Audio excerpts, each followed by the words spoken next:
मिळावं आणि पुढे मासिक त्याला कुठल्याही प्रकारचा मेंटेनन्स हा सुद्धा लागू नये.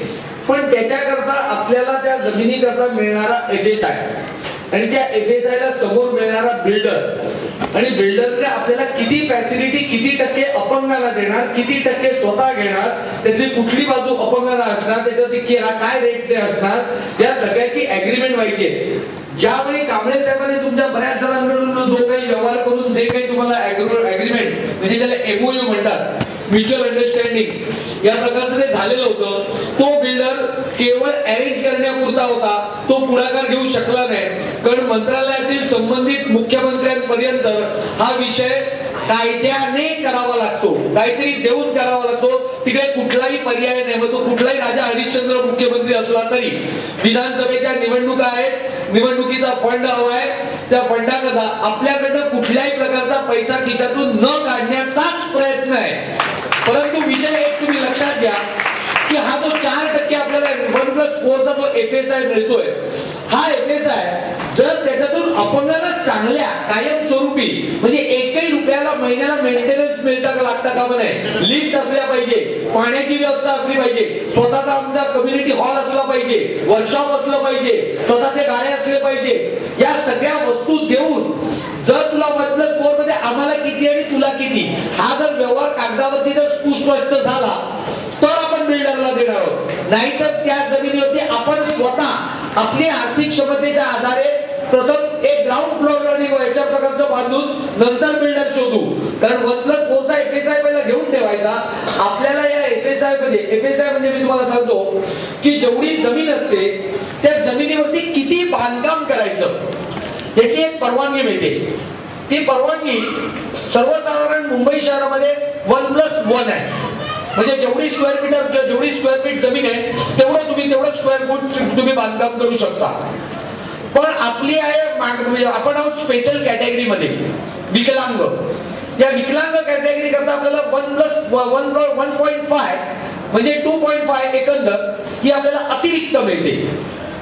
आणि ही 2.5 बरोबर जी जमीन आपल्याला सरकारकडनं मिळणार आहे त्याचा दर आहे 5%. ज्याचा मार्केट कॉस्ट असेल समजा 100 कोटी, तर त्या 100 कोटीची कॉस्ट आपल्याला 5 कोटी रुपये भरायचे. त्यावेळी आपल्याला ती प्रत्येक व्यक्तीचं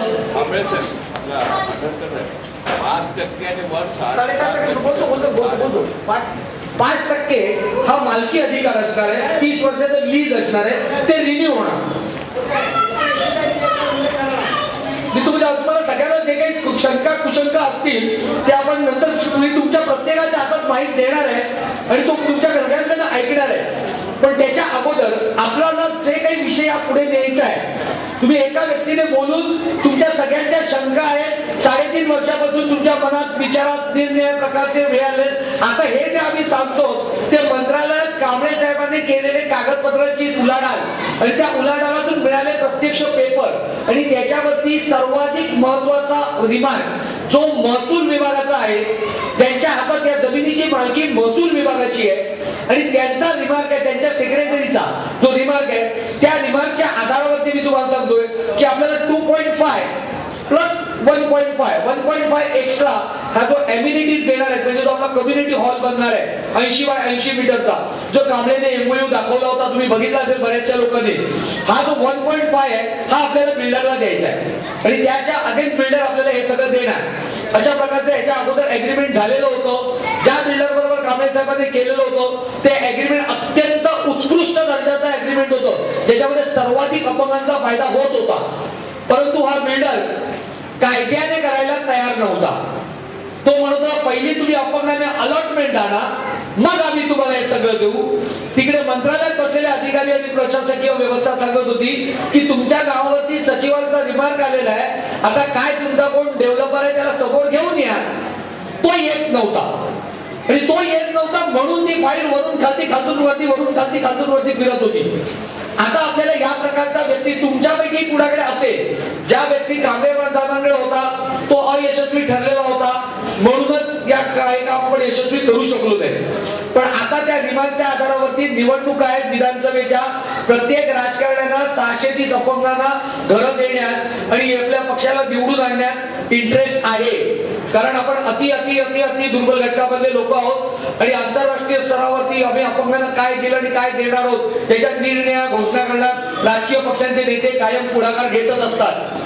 पण आता आपण त्यांच्याकडे जो पुढाकार घेऊन जे आपल्याला खरं फलित साध्य करायचं आहे तो हा सर्वे नंबर 456.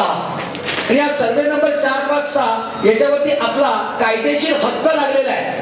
कारण त्याचं सचिवाचं आणि मंत्रालयापर्यंत दिल्लीवरून आलेलं पत्र.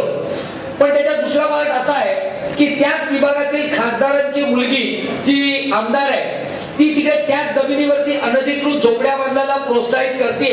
कारण तिकडे स्वतःची वोट बँक बनवण्याचा तिचा प्रयत्न चालू आहे आणि त्या प्रयत्न आपण 2 वेळा हाणून पाडलेला आहे. 2 वेळा त्या संदर्भाने कलेक्टर ऑफिस मध्ये तक्रारी करून बांधलेल्या झोपड्या पाडल्या. पण आज बघायला गेलं त्याच्या परत 40 का 42 झोपड्या परत उभ्या राहिलेल्या आहेत. या जागेवरती दुसरे कोणी अतिक्रमण करू नये म्हणून कांबळे साहेब स्वतः आणि त्यांचे कार्यकर्ते या विषयाचा सातत्याने पाठपुरावा करतायत. आतापर्यंत या मॅडमने एक 150 ते 250 झोपड्यांची पट्टी उभी करून उरलेला हा संपूर्ण 13 हेक्टर म्हणजे 13 एकरपेक्षा जास्तीचा जमिनीचा तुकडा आहे. त्याच्यातला कमीत कमी 7 ते 8 एकर वरती गॅस इंडिया यांची एक बिल्डिंग तयार झालेली आहे.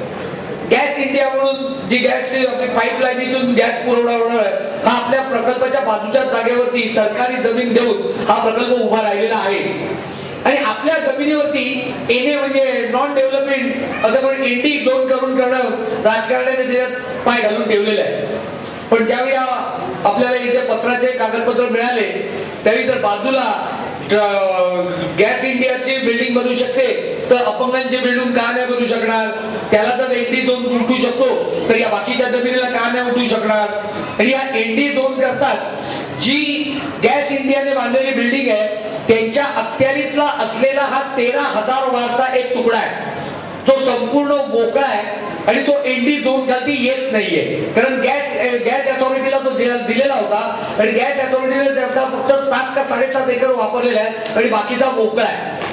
आणि या मोकळ्या जागेवरती आपण क्लेम करणार आहोत. म्हणून आपण जे क्लेम करणार आहोत तो पहिला जो आपला कांबळे साहेबांनी दिलेला जो प्रस्ताव होता हा 630 व्यक्तींचं घरकुल आणि तिथे बेरोजगार अपंगांचं कायमस्वरूपी पुनर्वसन म्हणजे व्यावसायिक प्रशिक्षण आणि व्यवसाय करता त्यांचं प्रशिक्षणानंतर उत्पादित केलेल्या वस्तूंची विक्री अशा प्रकारचा सगळा तो प्रकल्प होता. आता ही संख्या वाढण्याची शक्यता आहे म्हणून तो 5 एकरच्या पेक्षा अधिक मागायचा. कसा मागायचा की ती संपूर्ण उरलेली जेवढी गॅस इंडियाकडे उरलेली सर्व जमीन आहे ती मागायची. या संदर्भात संबंधित विभागांच्या सचिवांपर्यंत हालचाली बोलणी चालू आहे. निवडणुका विधानसभेच्या तोंडावरती आहेत. हा विषय आपल्याला पूर्णत्वास देण्याकरता सर्व स्तरावरती राजकीय पक्ष सुद्धा हिरिरीने पुढे येत आहेत. पण हिरिरीने पुढे येत असल्या तरी त्यांच्या अपेक्षा आहेत आणि या अपेक्षा करता आपल्या कुणाच्याही खिशात हात न घालता हा प्रकल्प पूर्ण करण्याकरता आपल्याला एक चांगला बिल्डर मिळणं आवश्यक आहे. आणि या बिल्डर करता प्रत्येक जण आमच्यापैकी प्रत्येक जण स्वीकृत समितीचे जे सदस्य आहेत ते आपापल्या परीने प्रयत्न करतातच आहेत. तुमच्यापैकी जर कोण असेल आज तुम्हाला एकदम ग्वाहीपूर्वक सांगतो की अखंड मुंबई विभागामध्ये ट्रक टर्मिनल्स वडाळा या खेरीज सरकारी एकही मोकळी जमीन मुंबई विभागामध्ये उपलब्ध नाहीये. आणि या जमिनीवरती अपंगांचा क्लेम लागलेला आहे. म्हणजे बिल्डरला सुद्धा आपल्या घरी दुसरी जमीन कुठली उपलब्ध नाहीये. अशा प्रकारचं सांगून जर तुमच्या कुणाच्याही व्यक्तिगत परिचयाचा असेल आणि ज्याला स्वतःला 2 पैसे कमवून 2 पैसे अपंगांना कायमस्वरूपी घर देण्यात इंटरेस्ट असेल तर तुम्ही सुद्धा या विषयाकरता पुढाकार घ्या. आपण लवकरच हा प्रकल्प यशस्वी देण्याकरता मुख्यमंत्र्यांपर्यंत सर्व कांबळे साहेबांची कागदपत्र घेऊन पुढे जाणार आहोत. पण याच्या अगोदर जो मी उल्लेख केलेला आहे की या प्रकल्पाकरता कांबळे साहेबांच्या विरोधात आपल्यापैकी काही अतिउत्साही व्यक्तीने मंत्रालयात निरनिराळ्या प्रकारचे आरोपपत्र आणि काही दाखले देऊन त्यांना हा प्रकल्प अयशस्वी करण्याकरता आणि त्यांचे पाय खेचण्याकरता जे प्रयत्न केलेले ते हाणून पाडण्याकरताच आजच्या स्वीकृत समितीच्या माध्यमातून हा बैठकी आयोजनाचा जनरल बॉडीच्या मिटिंगचा प्रस्ताव आयोजित केलेला आहे. आणि या प्रस्तावाकरता जे कोणी याच्या मागून बॅकसाइड ड्रायव्हिंग केलेलं आहे आणि जो प्रस्ताव खेचून काढण्याकरता तोडून काढण्याकरता प्रयत्न केलेले आहेत त्यांचा तोड कायमस्वरूपी बंद करण्याकरता आजच्या बैठकीमध्ये आपल्याला एक सर्वानुमते ठराव मंजूर करायचा आहे आणि या ठरावाची प्रत मुख्यमंत्र्यांकडे जे काही याच्यानंतर पुढील या जागेच्या संदर्भाने कारवाई करण्यात येणार आहे या कारवाई करता आपल्या या स्वीकृत समितीचे अध्यक्ष श्री रमेश गायकर यांच्या माध्यमातून हा प्रकल्प यशस्वी करण्यात येणार आहे। जे काही आरोप खोटारोप केलेले आहेत विरोधकाने कांबळे साहेबांच्या बरोबर यांच्या कांबळे साहेबांची या विषयाशी कुठलाही आता संबंध नसून कांबळे साहेब या स्वीकृत समितीचे सदस्य आहेत। त्यांनी इतके वर्षी ही जबाबदारी पार पाडून हा प्रकल्प इथपर्यंत नेलेला होता आणि यापुढे हा संपूर्ण प्रकल्प श्री रमेश गायकर यांच्या नेतृत्वाखाली पूर्णत्वास जाणार आहे हे वचन आपल्याला सगळ्यांना मिळून गायकरांना आणि त्याचबरोबर मंत्रालयातील वरिष्ठ अधिकाऱ्यांना आणि मंत्र्यांना द्यायचं आहे आणि त्याकरता एक ठराव मांडण्यात येणार आहे। त्या ठरावाची भाषा आपले यशवंत पाटील वाचून दाखवतील आणि तुम्ही सगळ्यांनी त्याच्यावरती आपलं काय मत आहे या ठरावाबाबत ते बोलायचं आहे। प्रत्येकाला संधी देण्यात येणार आहे। जो विषय आहे तो फक्त या घरकुल योजनेसंदर्भात आहे। बाकी कुणाचेही काहीही कुठलेही विषय असतील ते त्याने या बैठकीत काढू नये। त्याकरता तुमच्या आवश्यकतेनुसार दुसरी बैठक आयोजित करण्यात येईल। त्याच्यात स्वतः पाटणकर जसा आज प्रशासन केंद्र द्वारा दिनांक 10 मे 2009 रोजी 12वी अभिनंदन। आजच्या या बैठकीतून सगळ्यांना तुम्हाला स्फुरण येण्यासारखी एक घटना घडलेली आहे की एक प्रखर विकलांग महिला व्यासपीठावरती येऊन तिने तिची कैफियत मांडलेली आहे। या कैफियत बद्दल आपण सर्व संबंधित व्यक्ती जे उपस्थित आहोत हे तिच्याशी सहमत आहोत। पण ताई तुला एक गोष्ट मी सांगतो की जे गेले 4 महिने 8 महिने 1 वर्ष 2 वर्ष 3 वर्ष 3.5 वर्ष जे कांबळे साहेब तुम्हाला आम्हाला सांगत होते की फेब्रुवारी महिन्यात चावी देणार मार्च महिन्यात चावी देणार ही प्रत्यक्ष परिस्थिती तशी नव्हती। कारण कांबळे साहेबांचं काम जरी पुढे गेलेलं असलं तरी त्याच्यावरती जो पाहिजे तो निर्णय तो झालेला नव्हता आणि त्याला तो अपेक्षित होता। त्याच्याकरता ते रोज 1800 ते 2000 रुपये गाडी खर्च करून मंत्रालयात धावपळ करीत होते। त्यांना अपेक्षा होती की याच्यावरती मुख्यमंत्र्यांची सही होईल पण दैव दुर्मिळ असं आहे हो।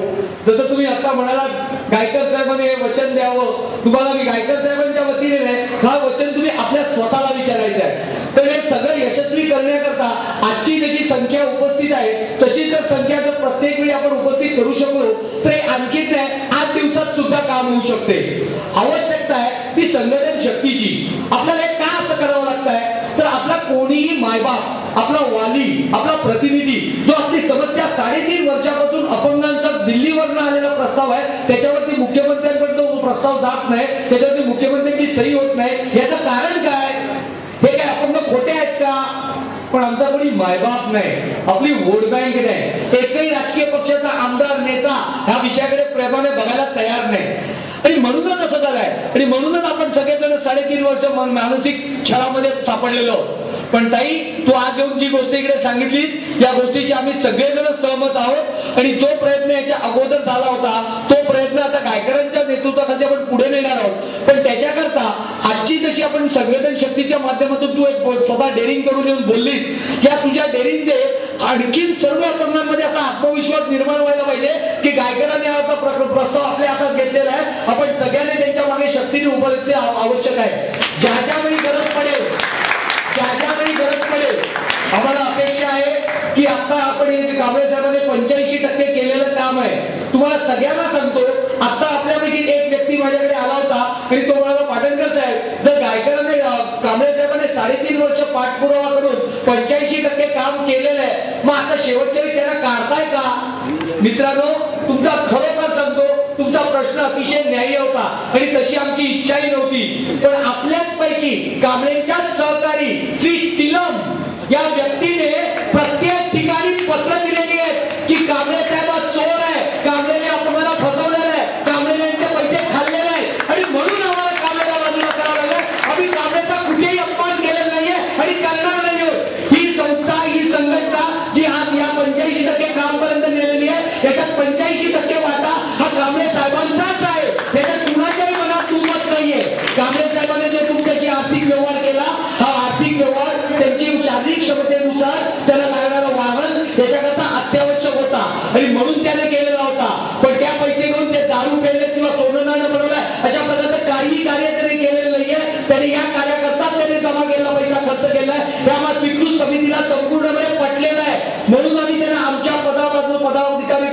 आमच्या बरोबर बसवलेले आहे.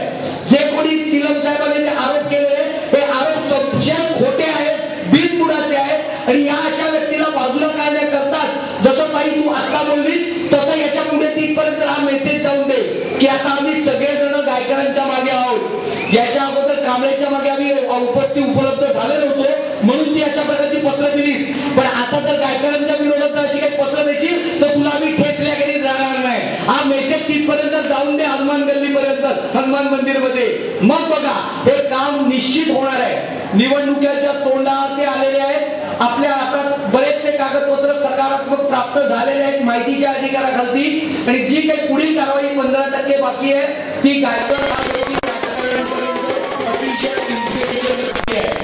कांबळेचं कुठे कमी पडले. 2 मिनिटं. हा जे पेपर्स आपले आहे ते आपले घर योजनेचे जे पेपर्स आहे याच्यामध्ये काय पेपर कमी झालेले आहे त्याच्यामध्ये याच्यामध्ये मतलब सिलमनी काय गोडमाल केलेला आहे ते सिलम सांगणार आहे. आता सिलमला पण आम्ही मतलब इथे इन्व्हाइट केलेला होता आणि ते आलेलं नाही आणि त्याचे बरोबर जे आलेले आहे ते आम्हाला माहिती द्या की सिलमने कुठे काय केलेलं आहे ते त्यांना आम्ही बरोबर घेऊन और मतलब हा जे काम अडकलेलं आहे त्याला आम्ही मतलब पुढे घेऊया आणि मतलब है ना कामला पार्टी मंगा तुम्हें दिया. और मेरा बोलने का मतलब है कि जो काम जिधर पे रुक गया है इसमें सिलम ने कुछ कागज का या पेपर्स का मिसगाइड किया हुआ है. हम लोग ने सिलम को भी मतलब इनवाइट किया था इसके अंदर में ताकि कामले सिलम के बीच के अंदर में जो भी प्रॉब्लम हुआ है उसको प्रॉब्लम को दूर करने के बाद में जो विकलांग लोग 3 साल 5 साल से प्रॉब्लम के अंदर में है उनका प्रॉब्लम सॉल्व हो सके. इसीलिए हमने पुणे की जो मेन एनजीओ है उनके जो प्रेसिडेंट साहब है उनको यहाँ पे बुला के ये प्रॉब्लम को हमेशा के लिए सॉल्व करने के लिए जिसमें ये मेरे हाथ में फाइल है इसके अंदर में कम से कम मैं बोलता हूँ 50% से ऊपर से पेपर है और कुछ पेपर ऐसे हैं जो सिलम ने उधर राइटिंग में दिया है चीफ मिनिस्टर और डिपार्टमेंट को कि मतलब ये काम मेरे बिना कहीं पे नहीं होवे क्योंकि कामले जो है कामले ने बहुत बड़ा मतलब प्रॉब्लम किया है. इसलिए मैं चाहूंगा कि जो प्रेसिडेंट साहब है तो पुणे के वो कामले के शब्द में जरा 2 बात बोले मतलब पब्लिक के सामने. सर आप बोलो जरा.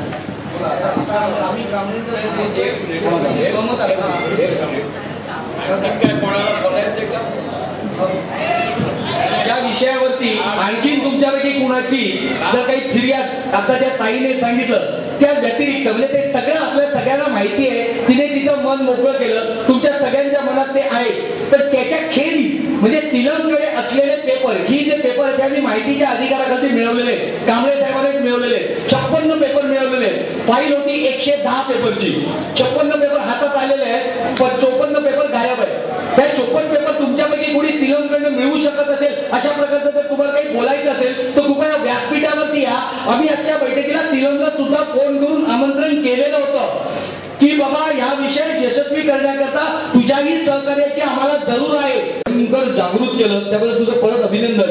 कांबळे साहेबांनी जो विषय आता मांडला हा मांडल्याचा संदर्भ असा होता की जी काही मी जे बोलतोय हे संपूर्ण कागदपत्र माहितीच्या अधिकारानंतर त्याने आणलेले आम्ही सगळे जे स्वीकृत समितीचे सदस्य होत त्याने वाचले आणि त्या वाचलेल्या कागदाचा एक पेपर असा आहे की ज्या पेपरवरती महसूल विभागाच्या सचिवांनी लिहिलेलं आहे की ही जमीन पहिली या संस्थेने मागितलेली आहे. आणि हा पेपर दिसल्यानंतर कांबळे साहेब हे फार शारीरिक मर्यादा असलेला व्यक्ती आहे आणि त्याचे उत्तराधिकारी सर्वस्व तिलम साहेब होते आणि तिलम आणि गायकर तिलम आणि कांबळे याच्याकडे तिसरा यांचा पुढे त्याची गोष्ट माहिती नव्हती.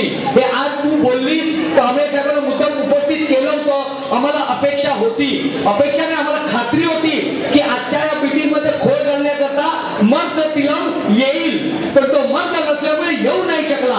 आणि त्याचमुळे सांगतोय की तू मतदार असून तू महिला असून सुद्धा तू एक अपंग महिला म्हणून निरण्या छातीने बोललीस आणि त्याबद्दल तुझं अभिनंदन करतो. पण जे कांबळेने कार्य केलेलं आहे त्या कार्यावरती कुणालाही संशय घ्यायचा अधिकार नाहीये. एवढे तारीख त्याने पुढे नेलेली होती.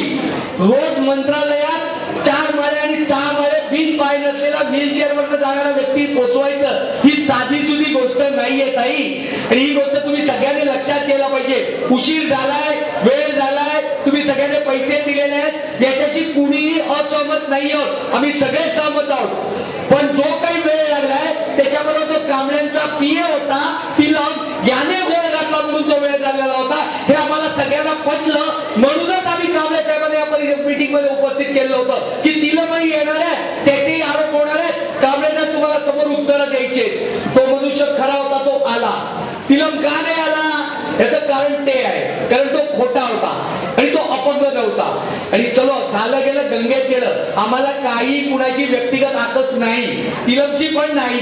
पण तिलमला आम्ही आजच्या या मीटिंगच्या माध्यमातून सांगू इच्छितो, आता ही जी स्वीकृत समिती स्थापन झालेली आहे, प्रत्यक्ष संस्थापकीय संघटक आलेले तिकडे जे या संस्थेचे विश्वास आहेत, त्याने गायकरांचं नाव तुमच्या सर्वांच्या समक्ष घोषित केलेलं आहे आणि तुम्ही सर्वांनी त्याला मंजुरी दिलेली आहे. आता जर तिलम या संदर्भाने पत्रव्यवहार मंत्रालयात अपंग घरकुल योजनेबद्दल जर करेल तर तो अपंग नाहीये, त्याला आम्ही खरा अपंग करून दाखवू असे आम्ही सर्व अपंग आज वचन घेतो. हे वचन घ्या, आपल्याला आज 24 तारीख बसवा एवढी तुम्हाला विनंती करतो. आणि आणखी एक दुसरा अतिशय महत्वाचा विषय, आजच्या सभेला जे सभासद आलेले आहेत, ज्याने कोणाकडे रिसीट आहे किंवा आयडेंटिटी कार्ड आहे किंवा ज्याने या सभासदाचं सदस्यत्व घेतलेलं आहे घरकुल योजनेचं, त्यांच्या खेरीज आलेल्या व्यक्तींना विनम्रपणे विनंती आहे, कुठल्याही प्रकारचा या संस्थेच्या नावावरती बाकीच्यांना घरं मिळणार म्हणून कुठलाही आर्थिक व्यवहार कुणाशीही करू नये. यानंतरचा जर काही कुणाला, आम्ही 5 एकरच्या जमिनीचा प्लॉट दिलेला आहे, आम्ही तो वाढवायचा प्रयत्न करतोय. जे कोणी आज सभासद नसलेले अपंग व्यक्ती आलेले आहेत त्यांचाही विचार केला जाईल. पण त्याच्याकरता आता जो 5 एकरचा जो प्लॉट दिलेला आहे त्याच्याबद्दल संबंधित विभागापर्यंत रिमार्क आल्यानंतर कसं काय करता येईल हे ठरवून त्याच्यानंतर पुढील बैठक घेण्यात येईल. पण या संदर्भाने यानंतर ट्रक टर्मिनल तिकडच्या जागेच्या संदर्भाने कुठल्याही अपंगाची किंवा कुठल्याही पदाधिकाऱ्याची, मग ते कांबळे असोत किंवा पाटणकर असो, कुणाची 1 रुपयाचा आर्थिक व्यवहार करू नये. जर कुणी व्यवहार केला तर त्याला ही स्वीकृत समिती कुठल्याही प्रकारे जबाबदार नसेल याची सर्वांनी नोंद घ्यावी. या घरकुल योजनेबद्दल बोलतोय, जी योजना आपण 5 एकरच्या प्लॉट वरती 2004 साली 2005 साली आपण जो प्रस्ताव दिलेला आहे त्या अनुषंगाने मी बोलतोय. बाकी कुठल्याही व्यवहाराबद्दल मी बोलत नाहीये. सगळ्यांनी याची नोंद घेतली, कुणाची कुठल्याही प्रकारचा आर्थिक व्यवहार करू नये, परत एकदा सांगतो. आणि आजची बैठक संपली असं जाहीर करतो. 2 मिनिटं माझी माफी मागतो मी. आपल्या विषयाच्या संदर्भाने तिलम साहेबांची वस्तुस्थिती सांगायला गौतम साहेब याने त्यांना सस्पेंड केलं का त्याच्यावर कारवाई केली हे त्यांच्या तोंडून ऐकून हा निरोप तिलम साहेबांपर्यंत पोहोचवावा. कृपया माफ करा मला एकदा. आता जे पाटणकर साहेबांनी सांगितलं आहे की जी घरकुल योजना आहे ते विनामूल्य मोफत संस्था आणि यांच्या मार्फत आपण देणार आहे. कुठलाही आर्थिक व्यवहार कुणाचाही करू नये. आम्ही पहिल्यापासून सांगत आलो आणि तिथून करू नये आता. आणि आम्ही जे अगोदर कांबळे साहेबांच्या नंतर जी सिलमची आम्ही नियुक्ती केलेली होती त्या जे टेम्पररी आम्ही त्यांची नियुक्ती कॅन्सल केलेली आहे. बरखास्त त्यांची आम्ही कमिटी केलेली आहे. आम्ही त्यांना गेल्या 8-10 दिवसामध्ये मेसेज वगैरे पाठवून ते काय आमच्या ऑफिसला आलेले नाही, ती जागेवर शांत बसलेले. तर त्यांची कमिटी बरखास्त केलेली आहे. हे जे घरकुलाचे आहे ते हेच कायमस्वरूपी असेल आणि कुठलाही आर्थिक व्यवहार करू नाही कोणाचेच, एवढं फक्त मला सांगायचं. एवढं. धन्यवाद धन्यवाद धन्यवाद. मित्रांनो, आता आभार प्रदर्शनाचा कार्यक्रम आहे, पण त्या अगोदर आपले सावंत साहेब आहेत, ते गोरेगाव मध्ये अपंग संस्थेचे कार्य करतात. ते स्वतः एक हाऊस किपिंगच्या संस्थेमध्ये कार्यरत आहेत आणि त्यांच्याकडे काही अपंग व्यक्तींची नोकरी करता रिक्त जागा आहे. जे कोणी अपंग व्यक्ती हाऊसकीपिंग ते 30% किंवा 40% अशा प्रकारचे अपंगत्व आहे, अशा अपंगांकरता त्यांच्याकडे रिक्त पद आहेत. जे कोणी गरजू अपंग आहेत ज्यांना नोकरीची आवश्यकता आहे अशा अपंगाने नंबर लिहून घ्यावा. मी त्यांचा संपर्क साधण्याची विनंती करतो.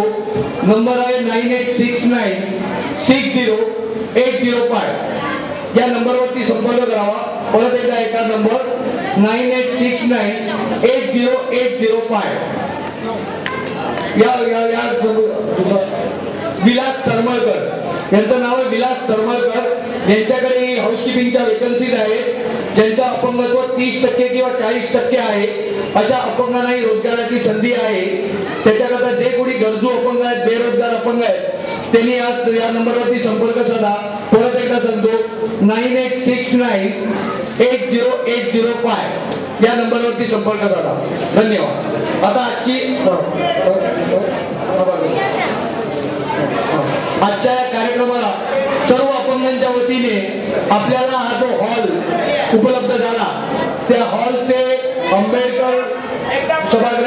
ट्रस्टी श्री भीमराव आंबेडकर आणि त्यांचे विश्वस्त इतर पदाधिकारी त्याने आपल्याला हॉल उपलब्ध करून दिला, त्याबद्दल संघटनेच्या वतीने त्यांचे आभार मानण्यात येत आहेत. तसेच इकडची मंचावरची सर्व व्यवस्था, त्याचप्रमाणे तुम्ही बसलेल्या त्या आजूबाजूच्या खुर्च्या, लाईट, सर्व व्यवस्था, माईक ही सर्व व्यवस्था आपल्याला देणारे कॅटर सुरेंद्र भाई यांनी आपल्याला ही उपलब्ध करून दिलेले, त्याबद्दल संस्था त्यांचे आभार मानते आहे. तसेच इकडची सर्व प्रकारचे सहकार्य करणारे, त्याचप्रमाणे या संस्थेचे आपल्या कार्यकर्ता, या मदतीकरता, या सुरेंद्रबाईंचे निरनिराळे कार्यकर्ते ज्यांनी आपल्याला ही संपूर्ण व्यवस्था, मागचा बॅनर लावणं वगैरे सर्व व्यवस्थेकरता मदत केली, त्यांचे आम्ही संघटनेच्या वतीने आभार मानतो. आजच्या या संस्थेला तुम्ही सर्व जेवढे मोठ्या संख्येने अपंग उपस्थित राहिला, तुमच्या सगळ्यांचे विशेष आभार मानतो. आणि गायकरांनी एक गोष्ट तुम्हाला सांगितलेली आहे की जोपर्यंत आपली वोट बँक बनणार नाही तोपर्यंत आपल्याला 3-3, 3.5 वर्ष थांबावं लागणार. तर येऊ घातलेल्या विधानसभेच्या निवडणुकीत आपल्या संघटनेच्या वतीने सर्व राजकीय पक्षांना एक परिपत्रक, एक अर्ज देण्यात येणार आहे की जो राजकीय पक्ष सत्तेवरती आल्यानंतर अंध आणि अपंग व्यक्तीची विधान परिषदेवरती नियुक्ती करेल त्या पक्षाला आम्ही सर्व अपंग आणि त्यांच्या परिवारातील सर्व व्यक्ती मतदान करणार आहोत. अशा प्रकारचं वचन आपण त्या सर्व राजकीय पक्षांना देणार आहोत. जर आपल्या एका अंध आणि एका अपंग व्यक्तीची विधान परिषदेवरती नियुक्ती करण्याची जर कुठल्याही राजकीय पक्षाने तयारी दाखवली तर तसं आपल्याला त्यांच्याकडनं अधिकृत पत्र जर मिळालं तर परत तुमच्या सगळ्यांचा अशाच प्रकारचा मेळावा आयोजित करून या मेळाव्याला फक्त अपंग नसतील तर अपंगांच्या घरामधले सर्व मतदार, परिवार असेल, मित्रमंडळी यांचा तो मोठा स्नेह मेळावा असेल आणि आपण त्या पक्षाला वचन देऊ की तुम्ही आमच्या एका अंध, एका अपंग व्यक्तीला विधान परिषदेवरती जर तुमची सत्ता आली तर निवडून देणार, नियुक्ती करणार असं वचन दिलेलं आहे. म्हणून आम्ही एवढे सर्व अपंग तुमच्या मतदान करणार आहोत, अशा प्रकारचं आपण वचन देणार आहोत. आणि त्या संदर्भाने जोपर्यंत आपला एक प्रतिनिधी विधानसभेपासून ग्रामपंचायतीपर्यंत तसाच राज्यसभेवरती दिल्लीमध्ये जात नाही तोपर्यंत आपल्या कायम समस्या या अशाच प्रकारे आपल्याला स्ट्रगल करून, युद्ध करून, लढून मिळवायला लागणार आहेत. हा वेळेचा, हा परिस्थितीचा, ही सगळी असलेला हा आपल्याला पर्याप्त आहे. परंतु याच्याकरता एक आणि एकच मार्ग आहे, तो म्हणजे संघटन आणि त्याच्याकरता आपली वोट बँक. आणि ही वोट बँक येऊ घातलेल्या विधानसभेच्या निवडणुकीत सुरुवात आहे. आता 500-600 जण आहोत आपण, पण 500-600च्या घरामध्ये किमान 5-5 जण मतदार आहेत, म्हणजे 2500 मतदार आहेत. 2500 मतदार आपल्या प्रत्यक्ष रक्ताचे आहेत, त्यांची आपण मतं आपल्या पाहिजे त्या पक्षाला आपण देऊ शकतो. आणि याचा सगळ्यांनी विचार करावा. ज्यावेळी येऊ घातलेल्या विधानसभेच्या निवडणुका घोषणा झाल्याबरोबर आपल्या सर्व संघटनांच्या वतीने हे निवेदन पत्र आपण राजकीय पक्षांच्या अध्यक्षांना देणार आहोत. आणि जो पक्ष विधानसभेत सत्तेवरती आल्यावरती एका अंध, एका अपंग व्यक्तीला विधान परिषदेवरती नियुक्ती करण्याचं वचन देईल त्याला आपण मतदान करणार आहोत. धन्यवाद.